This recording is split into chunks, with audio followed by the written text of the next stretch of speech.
Welcome to their interview presented by Alabama Wrestling Forums. I'm Jackson Bass here with 1 through 4A 170-pound champ Cade Adkins. How you doing today, Cade?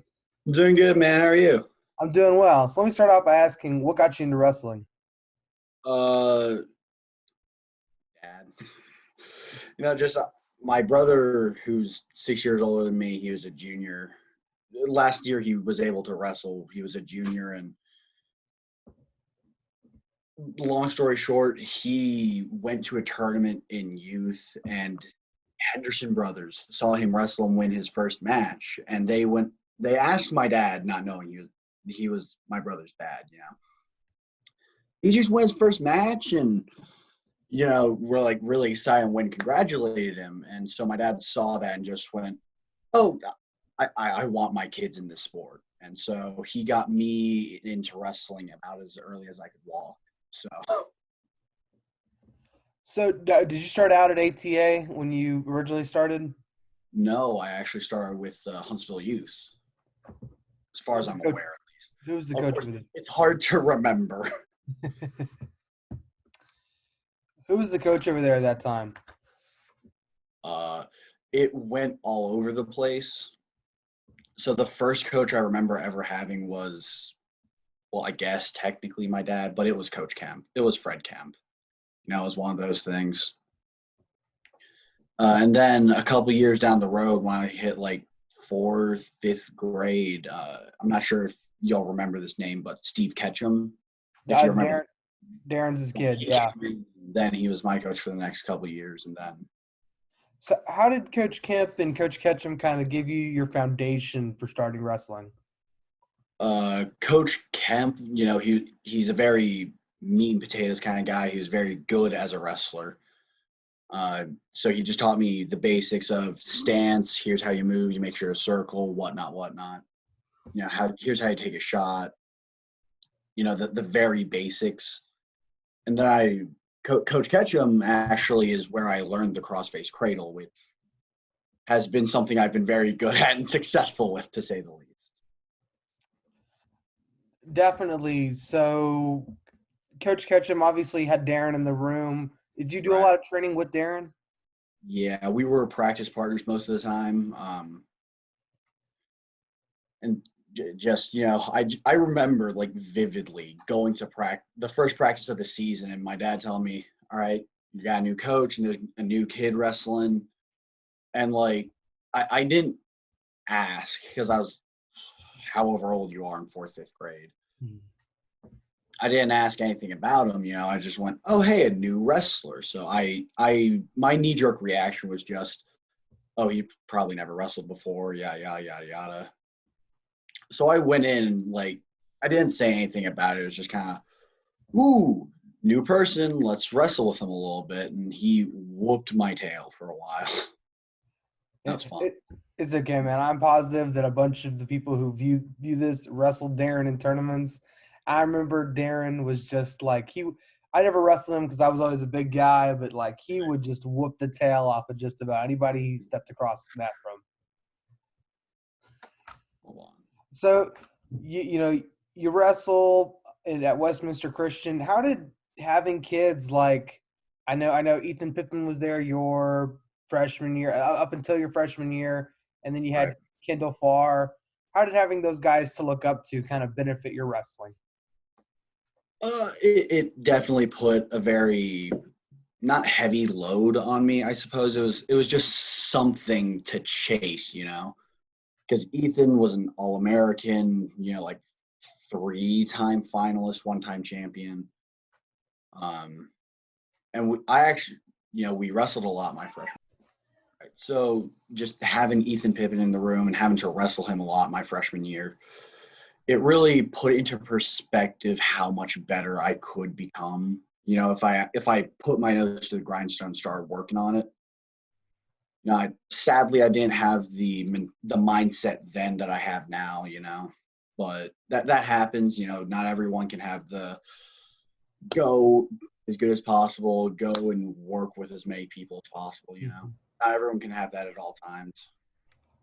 So I did a little research. I saw that you didn't qualify your sophomore year, but you placed third your junior year. What kind of spurred that big jump from not even qualifying to placing third?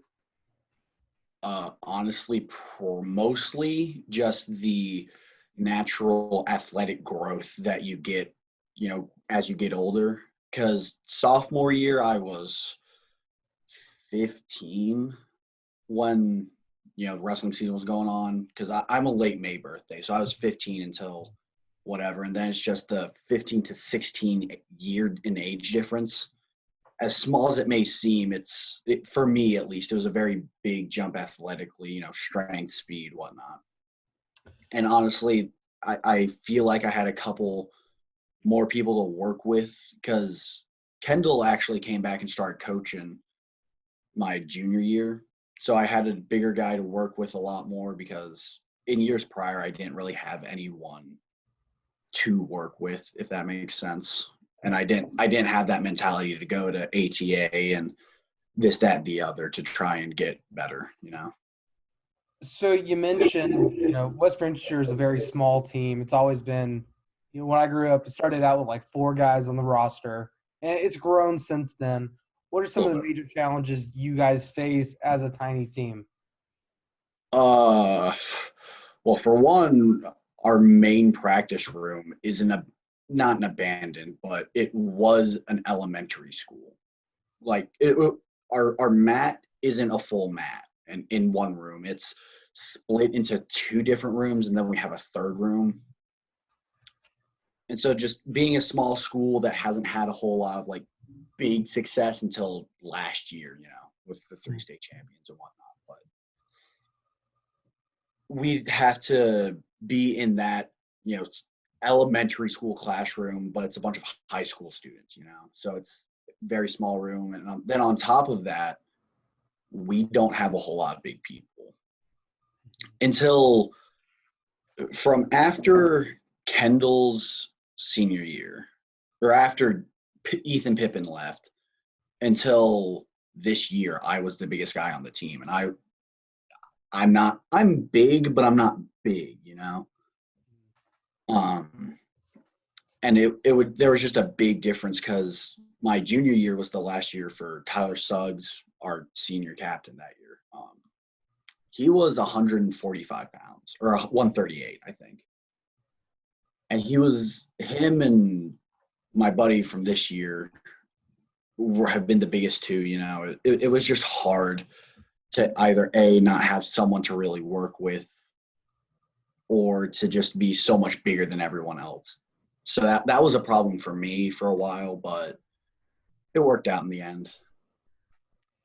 So you guys you're the first 1 through 4A guy that I've actually interviewed. Nice. What was some of the biggest changes from being, you go from being 1 through 5A to 1 through 4A this year?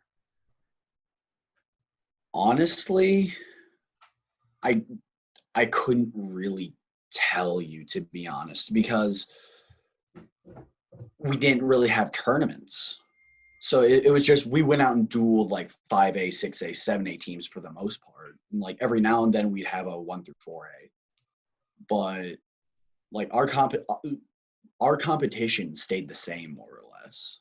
We still wrestled the 5A, the 6A, the 7A, the 1 through 4A. We didn't care. We'd go out and wrestle. So without having the tournaments there, it's hard for me to say what the biggest difference was. So, your junior year, you placed third, and this year you won state for the first time. What was the kind of big jump you took from placing third last year to finally winning state your senior year? Definitely going to ATA over the summer, even with football and whatever else I would do. Just going to ATA and working with Brooke Scrimshire a lot. I'm sure you've heard that name before, but the 3-time state champion, whatever, from Huntsville. I'd work with him like every Wednesday and some Sundays and Saturdays if I could. So just going in there and working with him, and going and working with like Warren and Mason Ellis and a couple other people. It was just I finally started getting harder competition that would push me harder and really push me to the next level that I wanted to be at. Yeah, actually, I knew Scrimshire from he helped out. He didn't help out. He wrestled at AWC back when I was there for a little bit. Scrimshire's a really good guy. He was a scary person to wrestle with, though. It's a shame he didn't wrestle in college, but He's actually going back to wrestling college, I think. you have any idea of where that might happen? I have no idea. I just remember we'd have conversations, on the Wednesdays when we would get together, and he talked about how he just was tired of wrestling and didn't want to wrestle in college coming out of his senior year, and then how quickly he realized that he missed it. And he or at the very least he was talking to me about maybe going and working in college. So you mentioned going to ATA. How did JP kind of help mold your final stages in your high school career? Just working more on takedowns and having, him who at one point led the nation in takedowns. So, I'd imagine he knows what he's talking about. But he gave me some takedowns to work on. I ended up really liking a couple of them.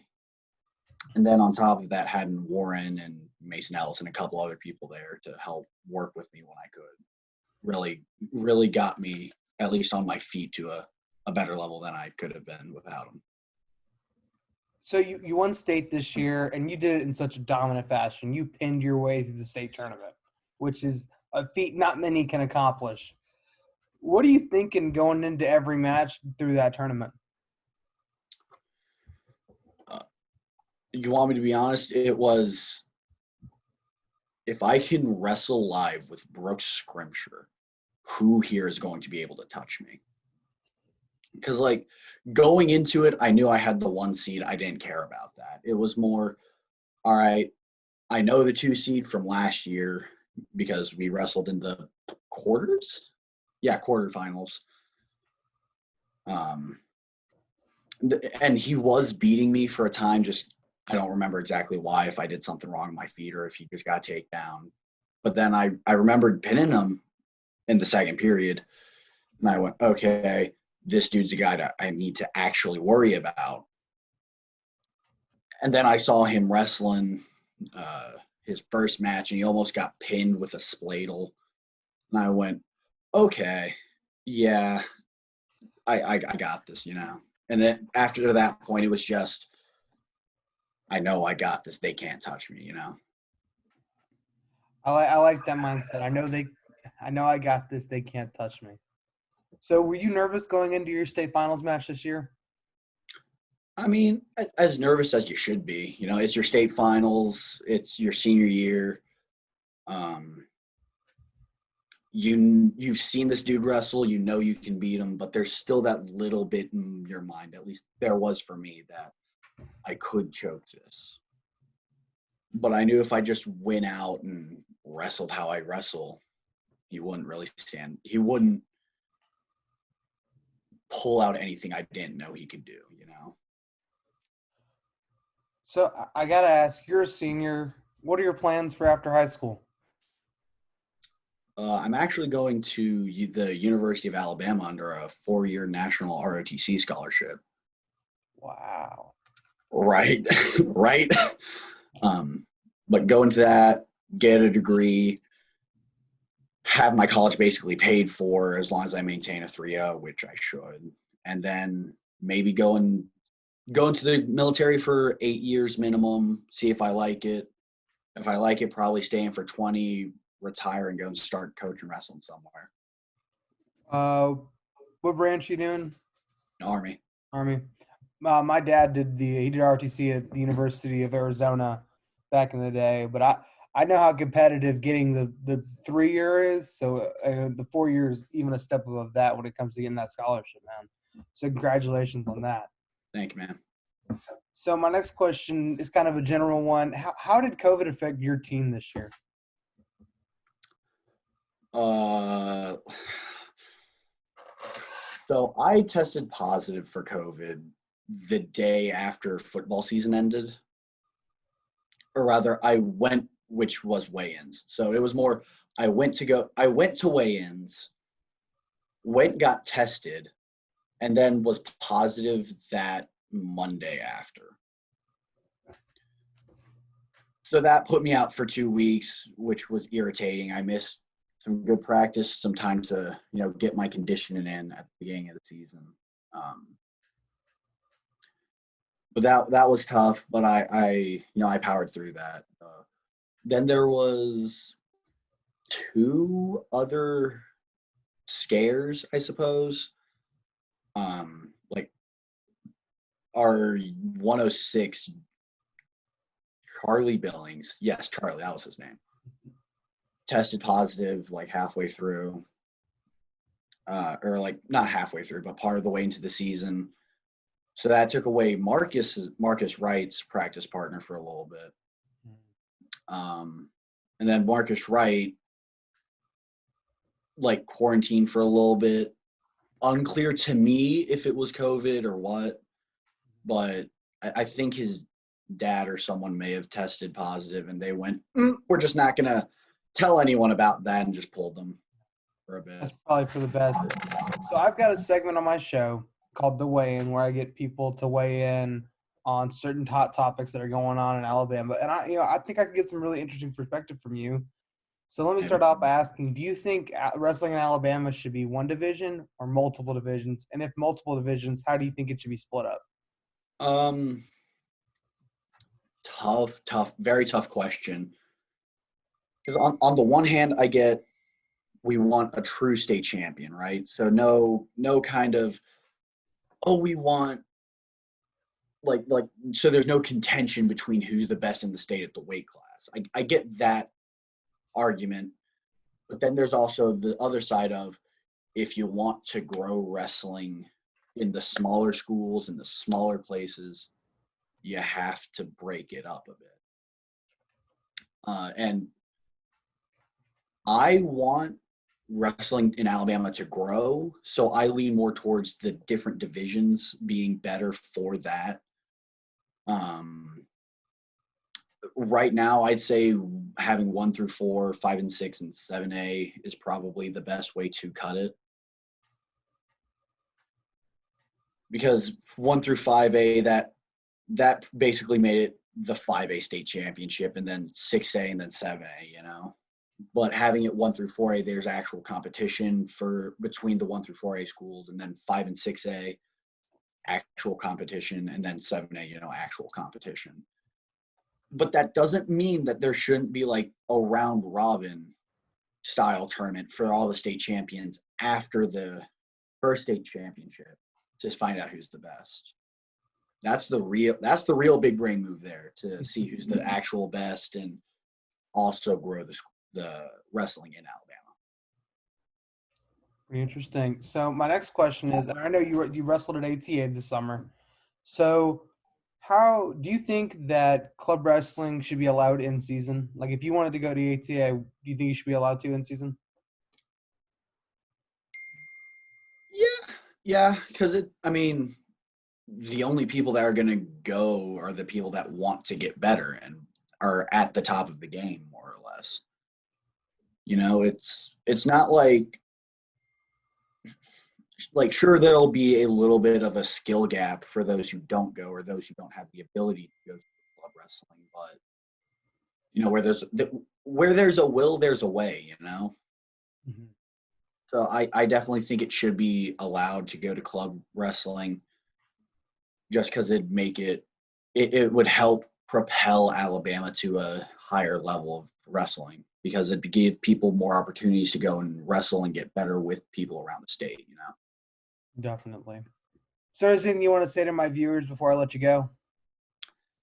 Not really. Just make sure to stay in season, stay grinding, and get better, I want to see everyone as good as they can be. Definitely. Well, thank you so much, man. I really appreciate it. You helped me grow the sport as much as I love doing this. So thank you so much. And thank you to all my viewers who enjoy watching this stuff. I'll see you guys next time.